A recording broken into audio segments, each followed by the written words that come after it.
Here I am your girl and welcome to my YouTube channel Multimedia. In this video, I am going to explain you the first part of Swami and Friends. Swami and Friend is a novel written by the great Indian novelist R.K. Narayan. Students of class 12 of MP board will get this chapter as a chapter 21 in their English book. And learning this chapter will make you gain 15 marks in your board exams. Yes, exactly 15 marks in your board exams. So before getting started, I want to know you guys that I'm making this video because when I was on my 12th, I have also searched about this video on YouTube, and what all I got was I got a lot more of episodes that was quite difficult to learn this chapter. So now I have created 9 parts of this chapter, this video, this novel, so that you guys can understand this properly. So let's get started.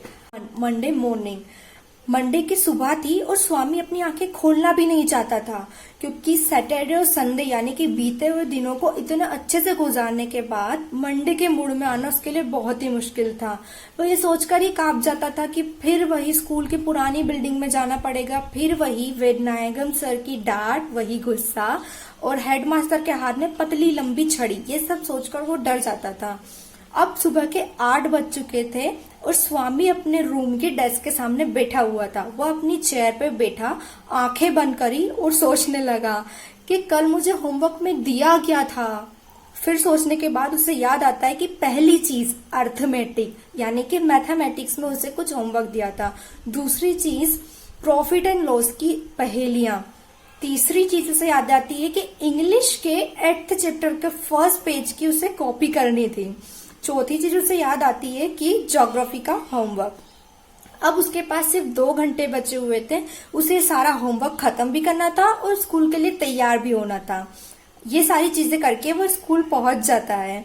Swami school पहुंच गया है। स्वामी school में सिर्फ इसलिए टिक पाता था क्योंकि उसकी क्लास से वो छोटे बच्चों को गिरते पड़ते देख सकता था। दूसरी चीज, स्वामी के क्लास में एक विंडो थी जहां से वो बाहर के मैदानों को देख सकता था। अब फर्स्ट पीरियड तो कैसे भी निकल गया, लेकिन सेकंड पीरियड था वेदनायगम सर का। वेदनायगम सर यानी कि मैथमेटिक्स के टीचर, जो स्वामी को बिल्कुल भी पसंद नहीं थे। सर थोड़ी देर पढ़ाने लगे, तब तक तो ठीक था, लेकिन थोड़ी देर बाद स्वामी बोर होने लग गया। तभी वेदनायगम सर ने होमवर्क के लिए पूछा, वही होमवर्क जो स्वामी ने सुबह किया था। स्वामी फट से उठकर सर के डेस्क पे जाके उसकी बुक रख दी। वहीं सर कॉपी चेक कर रहे थे। एक हाथ से सर कॉपी चेक कर रहे थे और दूसरी हाथों से बच्चों को चिमटी लगा रहे थे। स्वामी का होमवर्क देखकर सर ने कॉपी में लिखा वेरी बैड। कॉपी उठाई और स्वामी के सर पर पटक दी यानी कि मार दी और स्वामी को अपनी डेस्क पे जाने को बोल दिया। स्वामी इस पीरियड को कैसे भी निकाल लिया और अपनी डेस्क पे जाके बैठ गया। ये पीरियड में निकला। अब थर्ड पीरियड आया हिस्ट्री वाले टीचर का। हिस्ट्री वाले टीचर यानी कि डी पिल्ले, सर डी पिल्ले। हिस्ट्री वाले टीचर बहुत ही गुड नेचर थे और उनका बहुत ही मजाकिया स्वभाव था, जिनका बच्चे बहुत ही देर से बहुत ही जोरों से इंतजार करते थे। हिस्ट्री वाले टीचर का हिस्ट्री नॉलेज बहुत ही ज्यादा अच्छा था। वो हिस्ट्री की सारी लड़ाइयों के बारे में, सारी पुरानी कहानियों के बारे में बच्चों को बताते रहते थे। इवन वो वास्को दी गामा और जितने भी लोग थे हिस्ट्री से रिलेटेड, वो बच्चों को बताते रहते थे। हिस्ट्री वाले टीचर अपने मजाकिया स्वभाव के लिए बहुत ही ज्यादा फेमस थे, लेकिन जब भी वो अपनी कहानियां सुनाते थे तो बच्चों के कान में पुराने हथियारों और मरने की आवाज भी सुनाई देने लगती थी। इसी चीज की वजह से हेडमास्टर उनसे बहुत निराश थे, क्योंकि जब भी पाओ हेडमास्टर उनकी क्लास में आते थे और ये सब चीजें इन हालातों में देखते थे सर को, तो बहुत निराश हो जाते थे। निकले स्वामी के स्कूल का पहला दिन। स्वामी के स्कूल का पहला दिन अब निकल चुका था और अब आई दूसरे दिन की बारी। स्वामी दूसरे दिन स्कूल में बेल बजने के आधे घंटे पहले ही स्कूल पहुंच चुका था, लेकिन अब उसके पास फ्री टाइम था, यानी कि आधे घंटे का फ्री टाइम।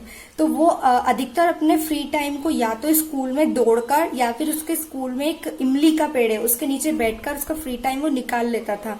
लेकिन आज कुछ अलग ही था। स्वामी बहुत उदास सा बैठा हुआ था। स्वामी के 4 दोस्त थे जिन पे वो बहुत ज्यादा विश्वास करता था। उसके 4 बेस्ट फ्रेंड्स थे। पहला था सोमू, जो कि स्कूल का मॉनिटर था। वो खुद अपनी क्लास में बिल्कुल साहब बनकर घूमा करता था। सारे टीचर्स उसे अपना फेवरेट मानते थे और किसी भी टीचर की हिम्मत नहीं थी कि वो सोमू को कुछ भी कह दे। अगर कोई कुछ कहने वाला था तो वो खुद थे हेडमास्टर। सिर्फ हेडमास्टर ही उसे डांट सकते थे और कुछ कह सकते थे। दूसरा था मणि जो कि काम का था न काज का, माइटी गुड फॉर नथिंग। वो तिरछी टोपी लगा के अपने स्कूल में आता था, हाथ में एक तमिल की नोवेल रखे हुए आता जाता था। जब भी कोई बच्चे उसे देखते थे तो वो अपने रास्ते से हट जाते थे और उसे जाने को कह देते थे, क्योंकि सभी बच्चों पे उसका रौब था। लेकिन स्वामीनाथन को अपनी दोस्ती पर बहुत ज्यादा गर्व था। तीसरा आता है शंकर, जो कि क्लास का टॉपर और सबसे ब्रिलियंट स्टूडेंट था। उसके हमेशा 90% के आसपास ही परसेंट बनते थे। उसे अगर 5 मिनट दिए जाए और कोई भी सवाल दिया जाए तो वो उसे 5 मिनट के अंदर ही सॉल्व कर सकता था, फिर चाहे वो कुछ भी हो। उसे देश विदेश की सारी नदियों, पहाड़ों और देशों के बारे में पता था।